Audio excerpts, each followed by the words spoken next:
Haleluya, Tuhan memberkati. Minggu ini kami tidak boleh berkumpul sama di gereja, tetapi minggu depan pasti kita boleh berkumpul di gereja Mind Healing Church. Saya harap semua jemaat datang sama-sama dan menyembah Tuhan. Pada hari ini saya mau mengungsi tentang pujian. Kenapa orang percaya harus memuji Tuhan? Karena itu satu sebab yang paling penting itu Tuhan menciptakan manusia untuk dipujikan. Yesaya 43 ayat 21, umat yang telah kubentuk bagiku akan memberitakan kemasyhuranku. Kalau Anda rasa sudah diciptakan oleh Tuhan, ini bermaksud Anda harus menyembah Tuhan, memuji Tuhan. Itulah tujuan Tuhan, kenapa Dia membentukkan manusia. Dan kenapa ini susah? Sebagai orang percaya senantiasa untuk menyembah Tuhan, memuji Tuhan. Ada dua sebab kenapa susah. Karena yang pertama, kita sekarang yang sudah banyak diberkati oleh Tuhan, tetap kita rasa macam ini biasa, kita layak untuk menerima semua berkat daripada Tuhan.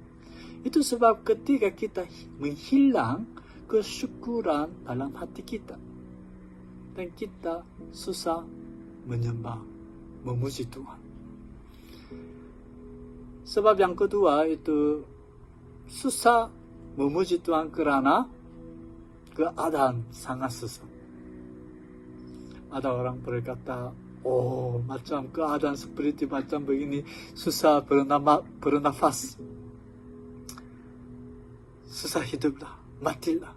Macam ada orang susah betul untuk hidup, mereka susah menyembah Tuhan. Tetapi kita harus mengingat, bukan hanya Tuhan menciptakan manusia untuk dipujikan. Selepas Dia menciptakan manusia, selepas Dia memanggil orang percaya sebagai anak-anaknya, Tuhan terus memberkati dan terus menjaga, menyertai.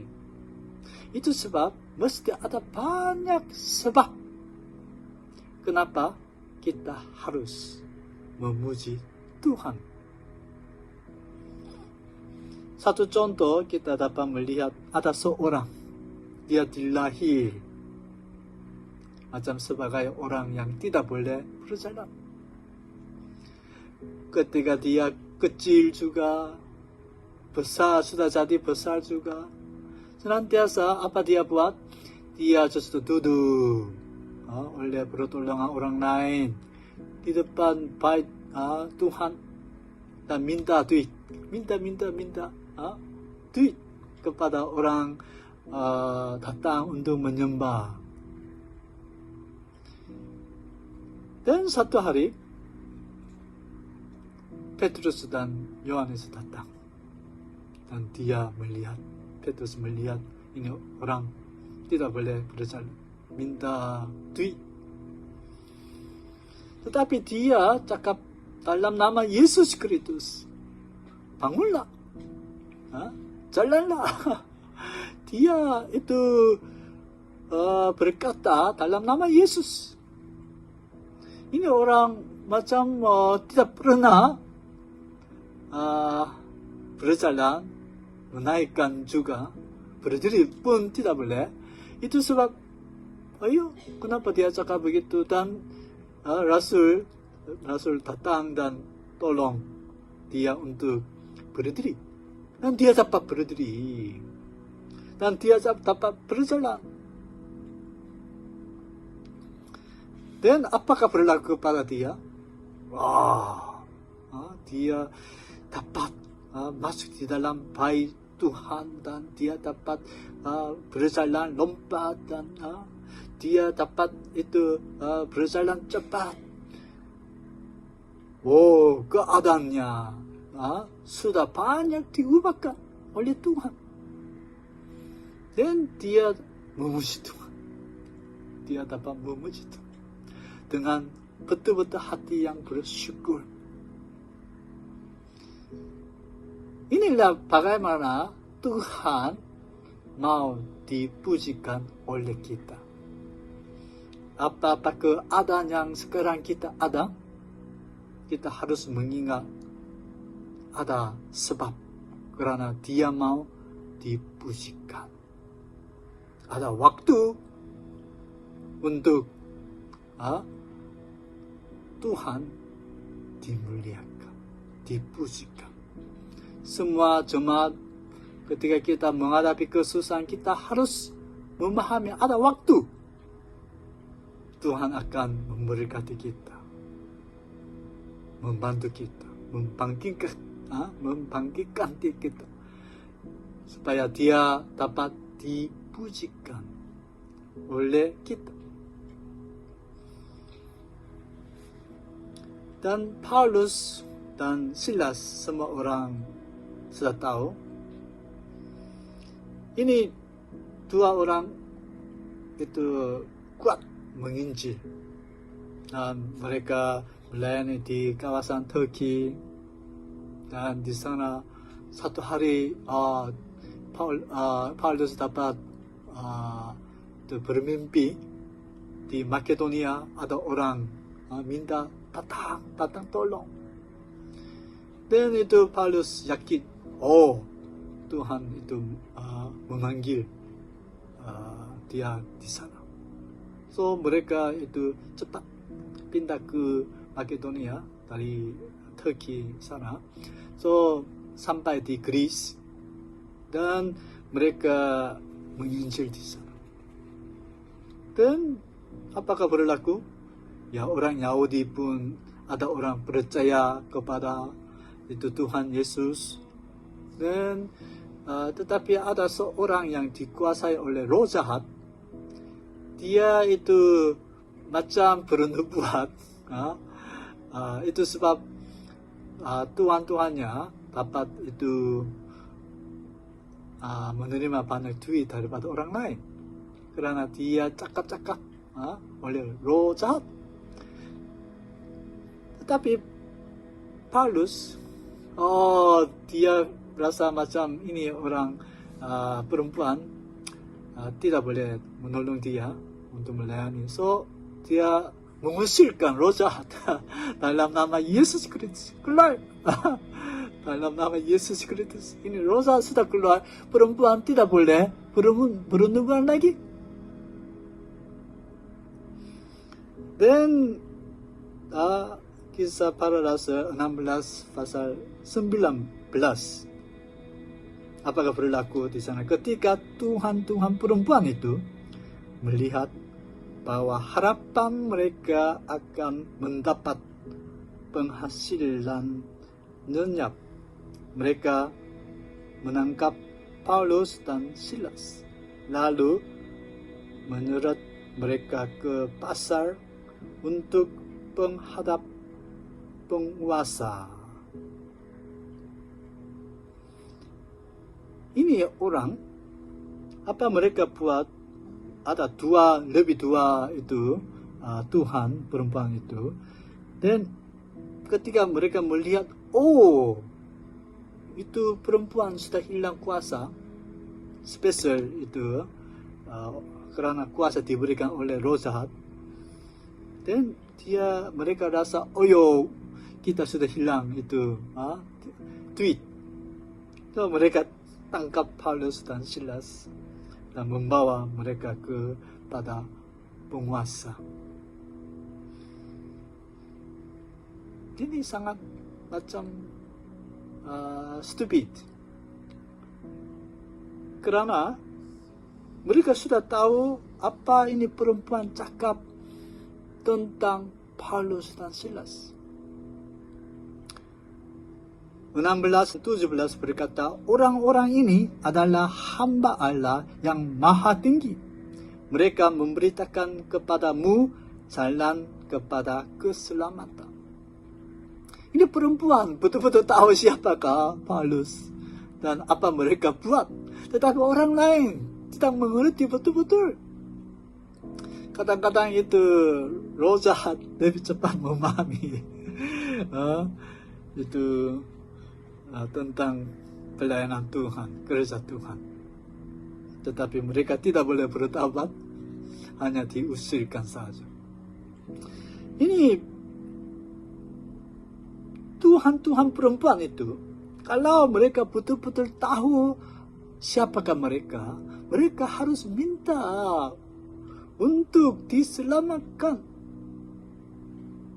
Tetapi mereka itu tengok keuangan saja. Mereka sudah menjadi hamba keuangan.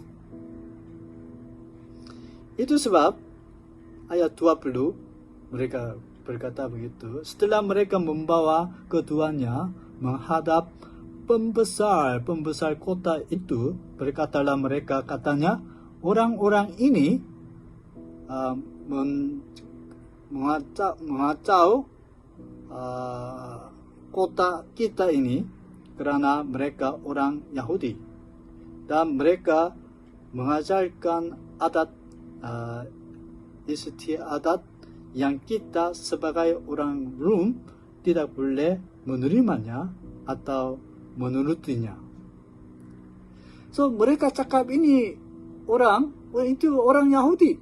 Mereka kacau orang di sana dan mereka cakap semua apa mereka mengajar itu adat mereka saja. Itu orang Rom tidak boleh ikut. Sebenarnya ini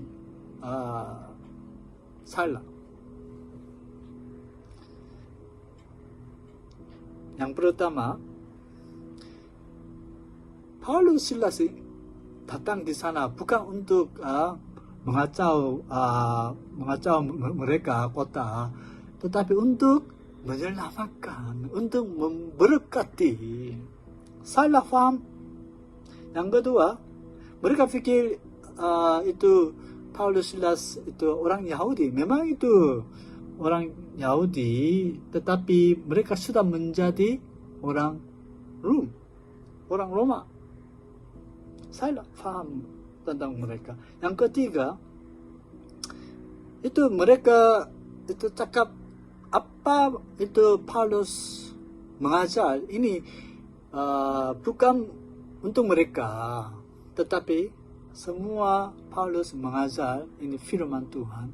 Ini sebenarnya orang Roma pun, semua orang pun boleh ikut.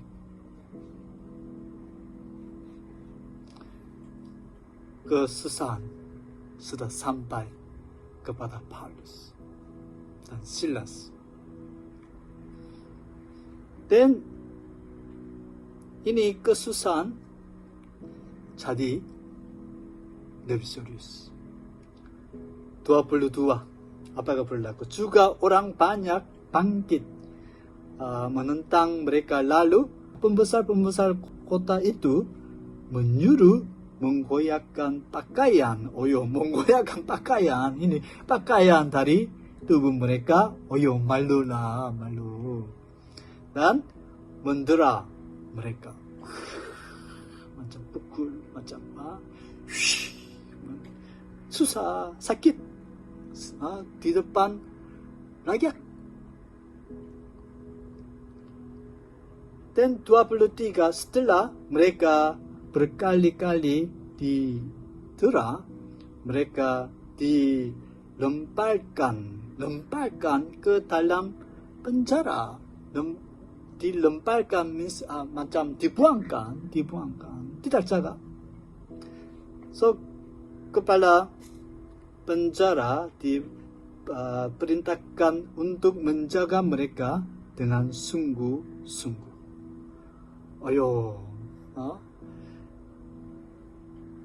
menginjil, ketika Paulus dan Silas menginjil, membebaskan ini seorang perempuan dari roh jahat, dan dia ditangkap, dan dia berdiri di depan pembesar-pembesar kota itu, dan dia dipukul, dia itu dimalukan di depan ramai-ramai orang. Sangat susah. Dan selepas itu, apa lagi berlaku? 24. Sesuai dengan perintah itu, kepala penjara memasukkan mereka ke ruang penjara yang paling tengah. Paling tengah, terdalam punya, mungkin tempat yang tersusah untuk bebas. Terdalam, tersusah. Dan membelenggu kaki mereka dalam pasungan yang kuat. Ada macam sangat kuat punya ini, dalam dua kaki macam ditangkap. Dua kaki mereka ditangkap. Tidak boleh bergerak. Penjara pun sangat tersusah. Ini keadaan dia menghadapi. Macam kita rasa, ayah, itu Paulus, Silas, mereka kuat melayani, tetapi keadaan jadi susah. Walaupun mereka tidak buat apa-apa salah, hanya mereka ada itu hati iman untuk memberitakan firman Tuhan. Mereka hanya mentaati kepada Tuhan, tetapi ini berlaku keadaan jadi susah lagi, macam tidak ada pengharapan. Ketika jemaat macam mau hidup dengan iman, kuat melayani bagi Tuhan, tetapi keadaan jadi lebih susah lagi, lebih susah lagi. Macam ditangkap, tidak ada pembebasan, habis.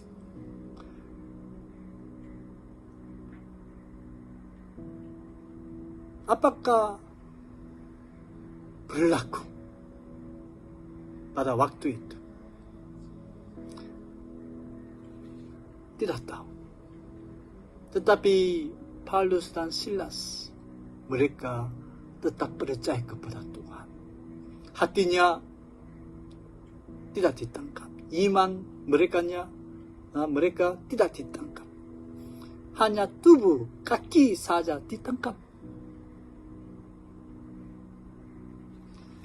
Itu sebab mulut pun tidak boleh ditangkap. So, apa mereka dapat buat? Mereka dapat memuji Tuhan. Walaupun keadaan tidak boleh memuji, tetapi mereka memuji Tuhan. Bila mari kita baca pasal sama punya ayat 25. Tetapi kira-kira tengah malam, jam 12, tengah malam, macam ini waktu untuk tidur. Tetapi Paulus dan Silas berdoa dan menyanyikan puji-pujian kepada Allah. Doa dan pujian ini sama. Menginjil dan pujian sama. Kalau kita susah menginjil, kita boleh menyanyi, memuji Tuhan. Itu sama. Mereka memuji kepada Allah. Dan orang-orang hukuman lain pun mendengarkan mereka. Ketika mereka memuji Tuhan, keadaan susah sudah diubahkan. Pembebasan sudah sampai. Ayat 26. Akan tetapi terjadilah gempa bumi yang hebat, sehingga sendi-sendi penjara itu goyah, dan seketika itu juga terbukalah semua pintu dan terlepaslah belenggu mereka semua. Wow, ketika mereka berdoa dan memuji Tuhan dan gempa bumi berlaku, itu hebat.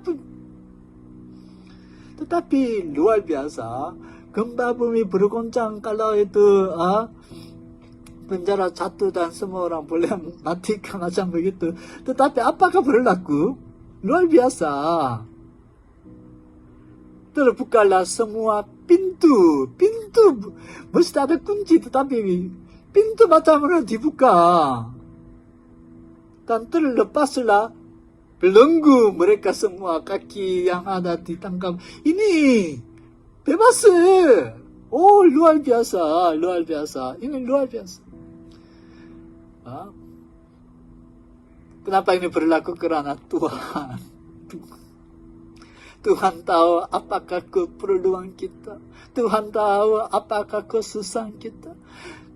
Walaupun orang lain tengok ini gempa bumi berlaku, tetapi Tuhan betul-betul berfokus untuk membantu itu orang percaya.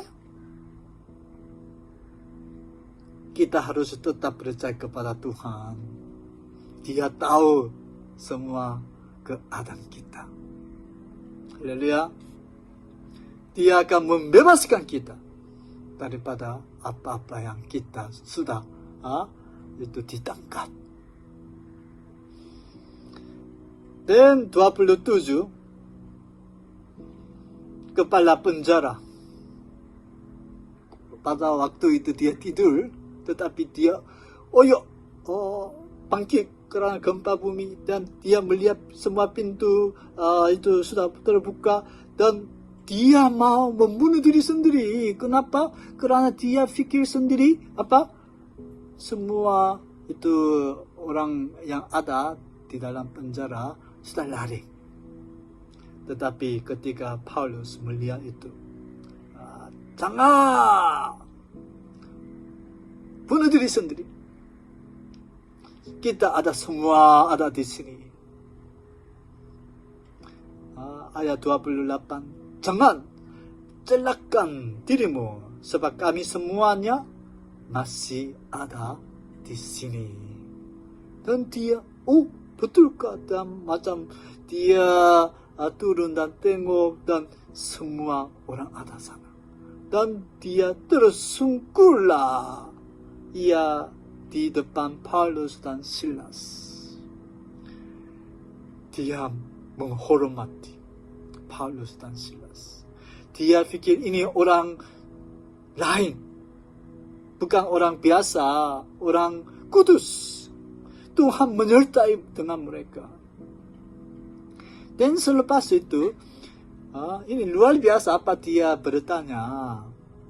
30. Tuhan, apakah yang harus aku berbuat supaya aku selamat? Wow. Itu panggil, itu nama sudah diubahkan. Dia sudah panggil Paulus Silas, Tuhan. Dan soalan itu untuk penyelamatan. Bagaimana dapat diselamatkan? Tentang bagian rohani. Dan 31, mereka jawab, percayalah kepada Tuhan Yesus Kristus, dan engkau akan selamat, engkau dan seisi rumahmu. Bukan hanya kamu dapat diselamatkan, tetapi semua ahli keluarga Anda dapat diselamatkan ketika Anda percaya kepada Tuhan Yesus. Senang untuk diselamatkan. Percaya dan terima dan dapat diselamatkan.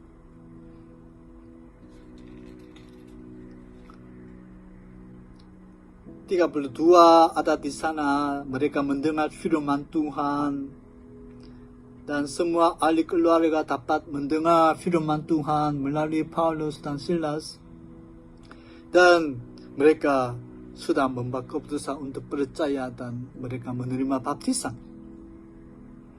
34. Wow, mereka sangat bergembira. Ini kesaksian orang percaya. Apa-apa keadaan, masa susah, keadaan betul-betul tahan, susah tahan. Tetapi karena Tuhan, karena penyelamatan Tuhan, karena Roh Kudus kita boleh bergembira. Hati kita, perasaan kita, pemikiran kita harus ditangkap oleh Tuhan. Walaupun tubuh kita boleh ditangkap oleh keuangan kah, makanan kah, itu dunia. Tetapi jiwa kita, roh kita harus ditangkap oleh Tuhan. Dan kalau begitu, apa-apa keadaan, kita boleh memuji Tuhan. Haleluya, memuji Tuhan. Bukan hanya itu saja. Bukan hanya ini satu keluarga dapat dibebas daripada kematian mereka. Tetapi Silas Paulus pun dapat dibebas. Dibebas. Bagaimana mereka dibebas? Itu pembesar kota, mereka mendengar apakah berlaku dan mereka fikir, oh ini bukan orang macam orang berdosa. So mereka mau melepaskan mereka, itu Paulus Silas. Cakap hantar orang, okay, lepaskan mereka. Dan 36 berkata, oh okay, itu ketua penjara itu sudah berkata, okay, bolehlah jalan. Selamat, dengan selamat. Pergilah. Tetapi Paulus berkata 37, tanpa diadili mereka telah mendera kami, warga negara Roma, di muka umum, lalu melemparkan kami ke dalam penjara. Sekarang mereka mau mengeluarkan kami dengan diam-diam. Tidak mungkin demikian. Biarlah mereka datang sendiri dan membawa kami ke luar. Wow, Paulus itu hati berani. So, melalui undang-undang Roma, macam sebelum mengambil macam kotka, betul-betul ini orang sudah buat salah kah tidak. Sebelum itu kepada orang Roma macam tidak boleh macam pukul kah, tangkap kah, letak penjara, tidak boleh. Tetapi mereka sudah buat. Dan ketika mereka dengar siapakah mereka, apakah mereka buat, oh yo, itu masalah besar. So mereka sendiri semua datang, pembesar kota itu datang dan minta maaf. So mereka sendiri membawa itu Paulus dan Silas, dan mereka dapat bebas dengan itu hormat.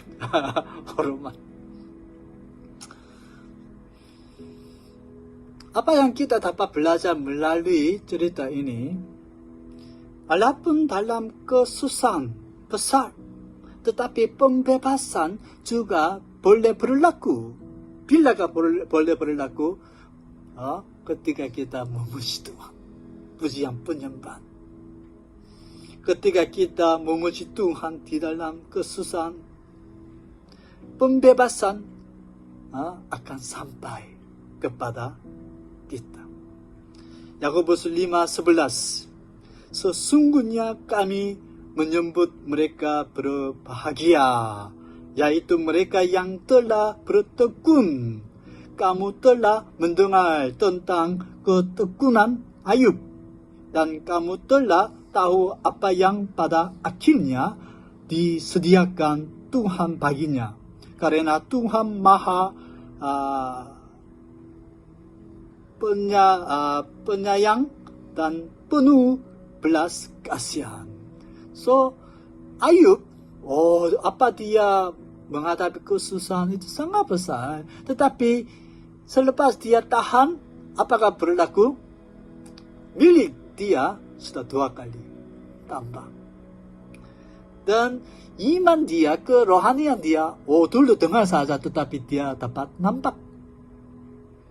Dan macam keluarga, anak perempuan 3 sangat bijak dan cantik, dan semua keluarganya 4 generasi mereka tinggal sama-sama, banyak dalam keluarga juga diberkati oleh Tuhan. Sekarang karena coronavirus sebanyak keadaan mungkin jemaat menghadapi susah. Tetapi kita harus memuji Tuhan. Kerana apa dia buat, kerana apa dia akan buat. Kepada diri sendiri, kepada gereja juga. Gereja akan buka pintu minggu depan. So, kita harus berkumpul sama-sama untuk memuji dan bersyukur kepada Tuhan. Tuhan akan memberi pembebasan kepada kita. Kita akan diberkati seperti Ayub diberkati. Mari kita berdoa. Haleluya. Tuhan, terima kasih. Keadaan yang kami menghadapi ini tidak senang, tetapi Tuhan menyertai kami. Tuhan membantu dan memimpin kami. Kami yakin Tuhan terus akan memberkati kami. Semua jemaat yang menghadapi kesusahan jadi lebih susah-susah, tetapi tolong mereka, kuatkanlah hati mereka, iman mereka, supaya mereka dapat memuji Tuhan melalui pujian mereka. Tuhan, ubahkanlah keadaan, kesedih jadi menjadi kegembiraan, kesedihan menjadi kegembiraan, dan kesusahan boleh lari, tetapi pembebasan boleh sampai. Tolong kami Tuhan. Gereja Mind Healing Church juga, Tuhan bukalah pintu. Dan pintu untuk diberkati terus. Pintu untuk memuji Tuhan. Pintu untuk dipakai oleh Tuhan. Terima kasih Tuhan. Dalam nama Yesus Kristus kami berdoa. Amin. Amin. Haleluya. Tuhan memberkati. Jumpa minggu depan. Haleluya.